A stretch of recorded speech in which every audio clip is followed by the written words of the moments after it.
The Treehouse, The Pirates of Barracuda Bay, The Medieval Blacksmith, Home Alone, and The Office. These are just some of the sets LEGO has released under the Ideas line over the last 10 years. With its 10-year anniversary being this year, I thought it was time to take a look at the deep history of LEGO Ideas and find out why it's technically already older than it seems. Nowadays, Ideas is regarded as one of the most beloved LEGO themes among fans. To no one's surprise, of course, since the sets are literally designed by fans. Since its very inception, LEGO Ideas has combined licensed and original designs from fans all around the world with an effect on consumers I want to talk about later on. So now, like and subscribe, and let's get back to the very beginning in 2008. Now you may be wondering, I thought he said this theme was 10 years old, why are we in 2008 then? Well, before LEGO Ideas became LEGO Ideas, it was called LEGO cuusoo. Cuusoo.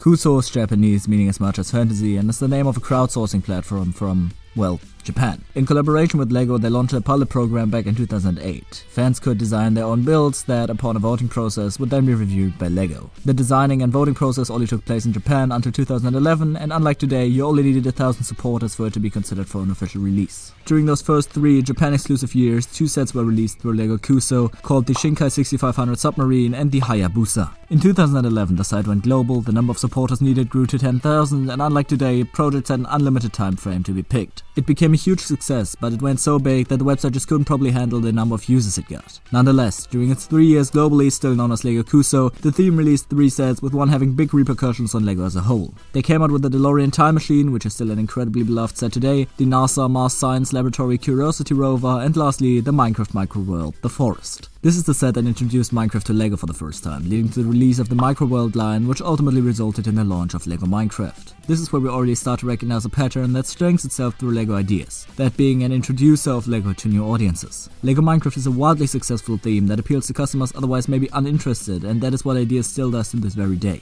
But getting back to our story, LEGO Ideas becomes wildly successful. To quote LEGO here, in fact maybe too big a success, as the program grows to include more than 500,000 members. Now you may wonder how it could be too big of a success, and this is simply due to the site's capacity. It was launched as more of an experimental program, and the sheer volume of users was far too great for LEGO cuusoo. So in 2014, LEGO partnered with chaordix, a company aimed to help other big companies connect with their communities. Along with this came a whole relaunch of LEGO cuusoo, rebranding to LEGO Ideas. Outside of that, the only thing that really changed was the design of the boxes and the introduction of a limited time frame for a set to be picked. They simply continued with the numbering of the sets, starting with LEGO Ideas number 6 after cuusoo number 5, and let me tell you, Ideas number 6 was a glorious set. It was our very first Ghostbusters set, being the Ecto 1. It was a simply great build with fun minifigures, which is a trend that will continue with this theme. Ideas is one of the very few long-running lines that has nearly no disappointing sets. Obviously, that will make sense since every set is chosen by fans, but nonetheless it is an impressive feat. And that is how we arrive at the present day and the influence LEGO Ideas has had on LEGO as a whole.